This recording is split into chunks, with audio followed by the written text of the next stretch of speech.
Hello everyone, I am Sapna S, Assistant Professor from the Department of Information Science and Engineering, NMAMIT Institute of Technology, Nitte, and I welcome you all to the practical session on K-means clustering. In this session, we will learn how to apply K-means clustering to a data set in Python. The data set that we are going to work on is the mol_customers.csv file, which was downloaded from Kaggle. This dataset consists of 200 rows and 5 attributes: the customer ID, gender, age, annual income, and the spending score. Each customer is given with a spending score in the range of 1 to 100 based on the amount that they spend in the shop. Greater the amount that they spend, higher will be the spending score. Now, the shop wants to make an analysis on the customers based on their annual income and spending score so that they can direct a set of offers or discounts to different categories of customers. In order to do so, we'll have to analyze the customers and group them into different clusters. This can be done using some clustering algorithm, and we'll try to implement this using K-means clustering. I will be making use of the Jupyter notebook and I will be loading it from the Anaconda navigator in order to perform this.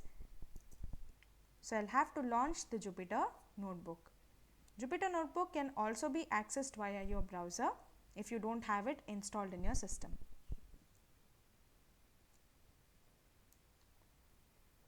Yes. So, here it shows the root structure.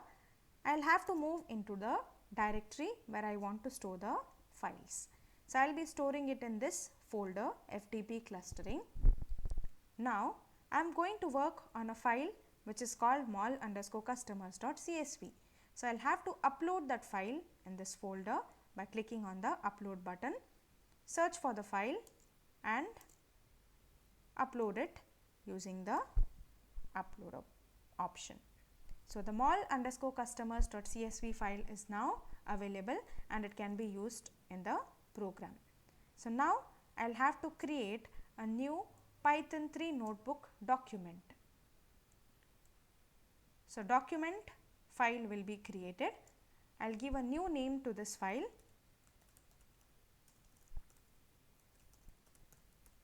as K-means clustering. Now, in order to perform any operation on the data, I will have to first read the data into a variable. Since the data is in the CSV form, I will have to read the data from the CSV form into some variable. So, I will be making use of the pandas library for reading the data from the CSV file. So, first I will import the pandas library and then I will store the data in a variable called dataset using pd.read_csv function, which takes an argument, that is the name of the file from which we are supposed to read the data.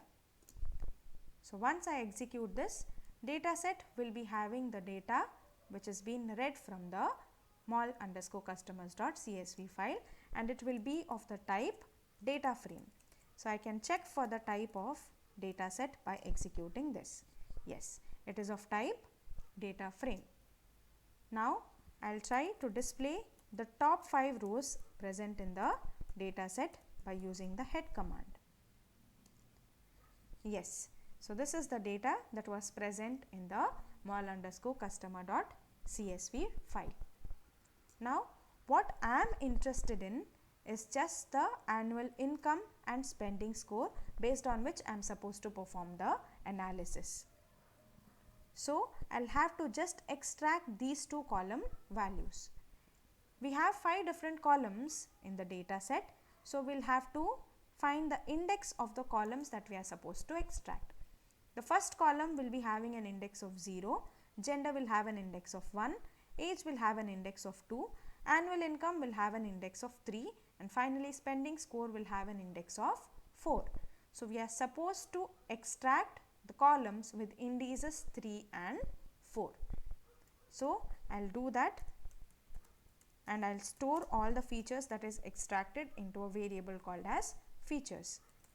Should be written as dataset dot ilog, where I'll provide the rows to be extracted and the columns to be extracted. I want all the rows to be extracted, so I'll give it as a colon, and only the columns starting from index 3 to the end. So I'll write it as 3 colon. What does that mean? I'll start from the third column and move to the end of the columns. So all the columns after the third column will be extracted. Now if I just write this, it will extract the data in the form of a data frame itself.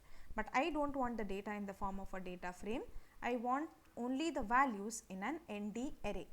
So if I want to do that, I'll have to convert it into an ND array by using the values. So now if I execute this, features will be extracted. So if I try to print the data type of features, it shows that it is an ND array. Yes, it is an ND array. So if I want to see if features have been extracted properly, I can just try to display the first 5 rows in the features. Features of, I want to display the first 5 rows and all the columns. So I can compare this with this data, it is matching, so it means that the features have been extracted correctly. Now I want to visualize the features on a graph. So in order to do that, I'll have to import the matplotlib library. Import matplotlib.pyplot as plt. So as is used to give a alias to the matplotlib.pyplot here. So plt is used as an alias for it. So I'll be using a scatter plot. Scatter. So on the first dimension, that is your x axis, I'll have to plot the annual income. So annual income is present in the features. I'll plot all the rows, only the first column. The first column will be represented by index 0. So this corresponds to the annual income, the first column, and the second column corresponds to the spending score. So I'll be plotting it along the y dimension. All rows with the first column, and I'll plot all the points in color blue.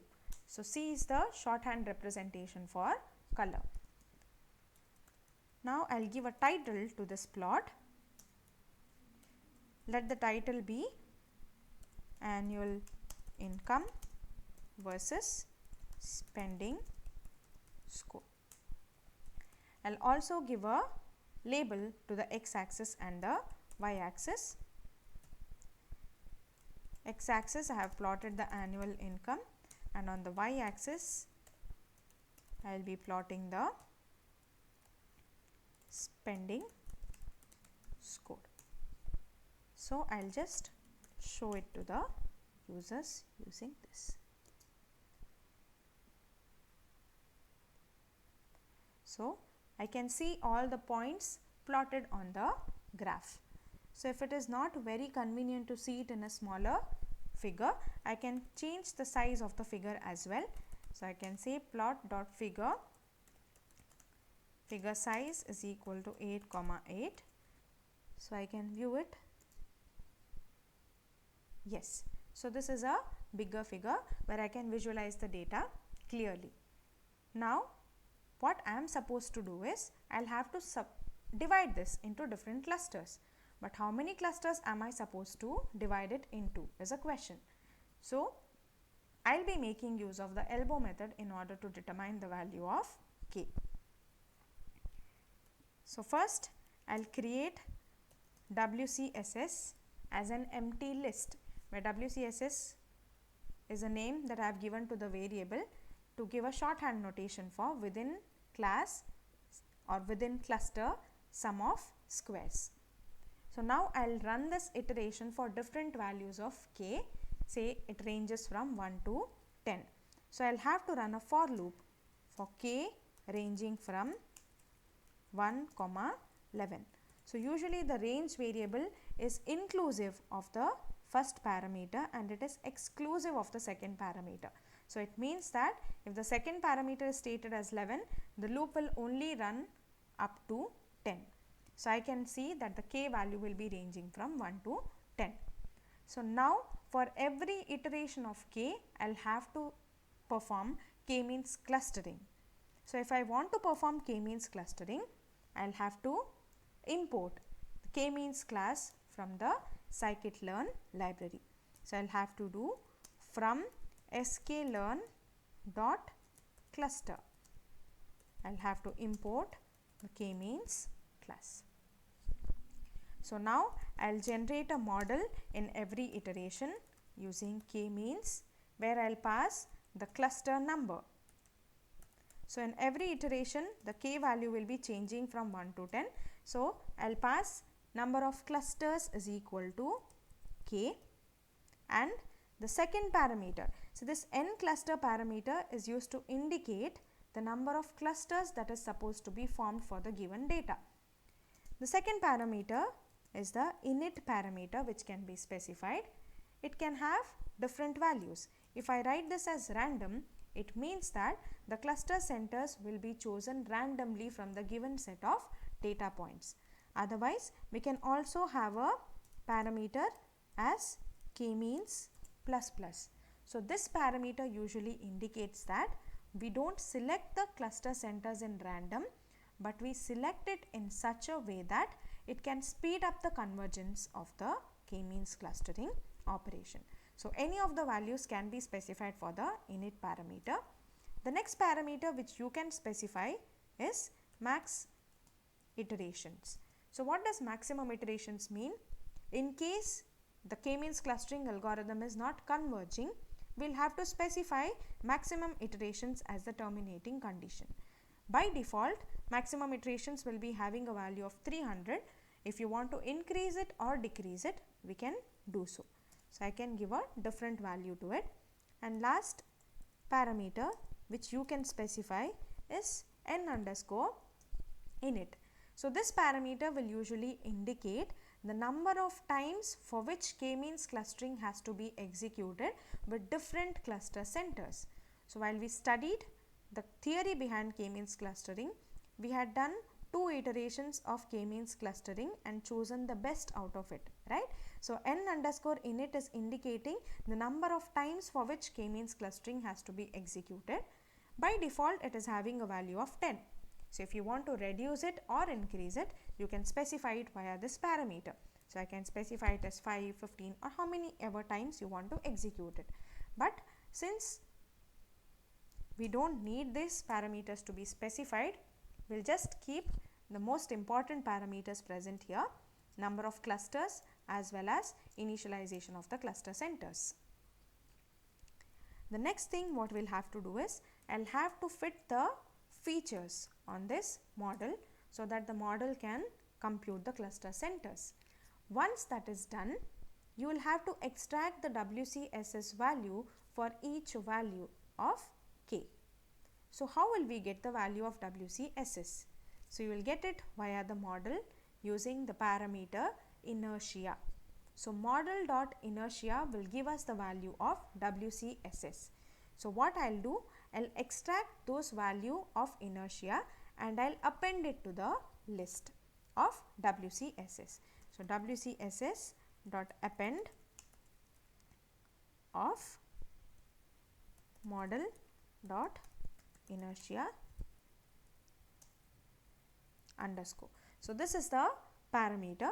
So every time this loop is executed, for different values of k, different values of WCSS is computed in this inertia parameter and it will be appended to this list. So once the for loop is completed, we can try to print the value of the list WCSS. So we will be able to see 10 different values in WCSS, each for different iterations on k. So if we run this,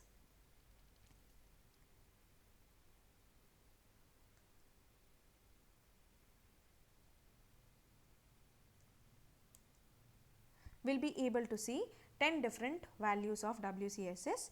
So if we see this, for k is equal to 1, it is having a very huge value, and we see the value is decreasing for k is equal to 2, 3 and so on up to 10. So now if I want to determine the value of k, I will have to visualize it on a graph. So for that I will plot it on a graph where I will be using plt dot plot. Now I am not using a scatter plot because I want the line to be plotted. So plt dot plot, the x axis will have to be ranging from 1 to 10, isn't it? So we will be using range of 1, 11. I will plot it on the x axis. On the y axis I will be plotting the WCSS values, and the color of the line I will plot it as blue. Finally, I will be giving the title for this. It is the elbow method. I will give a x label as cluster number. Also give the y label to this. It will be the WCSS plotted on the y axis. Finally, I will be displaying it. Yes. So we will be seeing the plot for the elbow method. So if we see this plot, we will have to find that particular point at which the reduction in the WCSS value becomes slower. So if I see, this can be corresponded to the elbow point, and the value of cluster number corresponding to this point is 5. So I will be taking the value of k is equal to 5, which means that I will be dividing the data set into 5 different clusters. So now I will be generating a model with 5 clusters. The same statement which we used before will be used, where n underscore clusters will be equal to k, where k has the value of 5, and the initializations will be done using k means plus plus. Once the model is generated, I will be doing model dot fit of features, which will be fitting the model according to the features and be generating 5 different cluster centers. So how do we know which are the different cluster centers?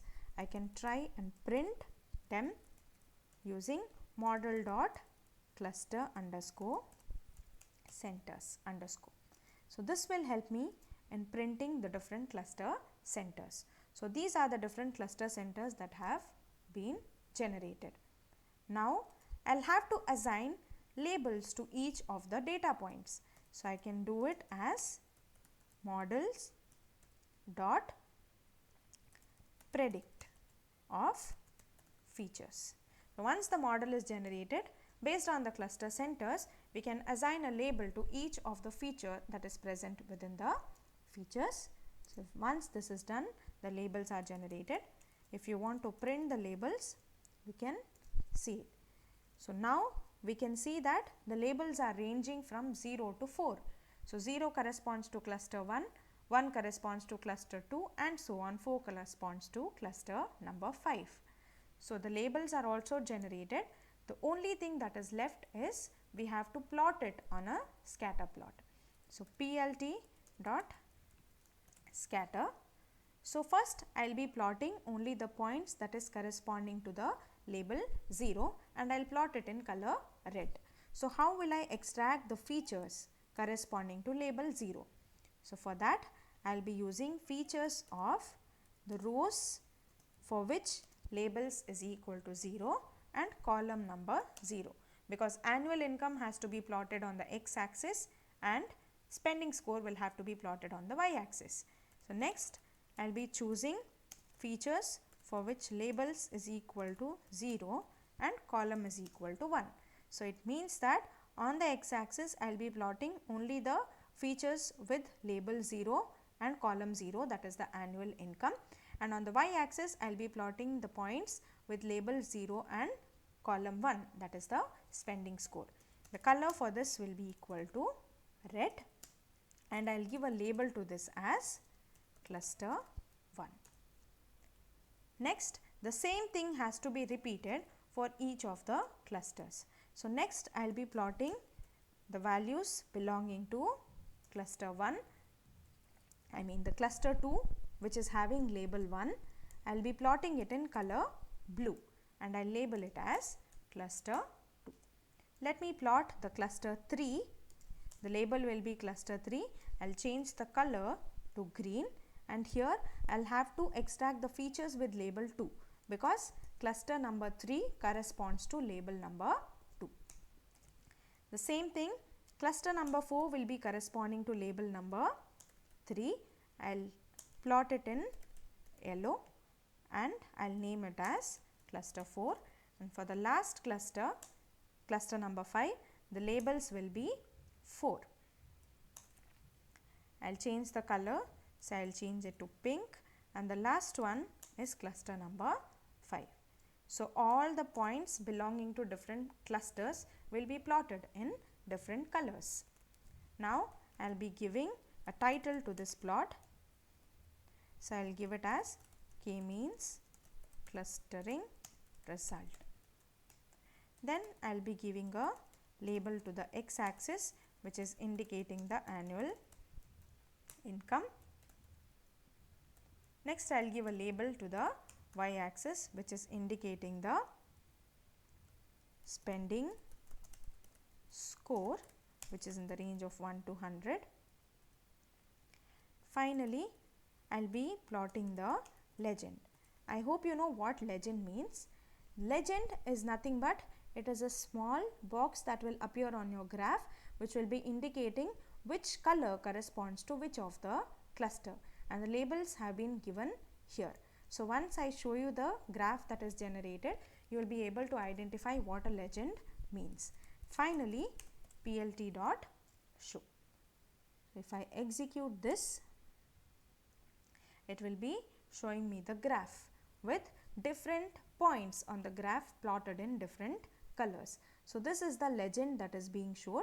It says that red color belongs to cluster 1, blue color belongs to cluster 2, green color belonging to cluster 3, and so on. So if you want to view the data in a increased size, then you can try to increase the size as well. So it can be plotted in say 10,10 plot. See, we can see it very clearly.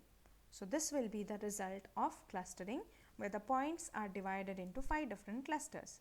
Now, if you want to visualize the cluster centers as well, you can do it in this. Let me say I am plotting the scatter plot. Where do we have the center of the cluster? We have tried to print it. It is present in model dot cluster underscore centers. So I will have to plot the x value of the center on the x axis and y values corresponding to y axis. So it will be model dot cluster underscore centers of row comma x value, model dot cluster underscore centers of all the rows with the first column.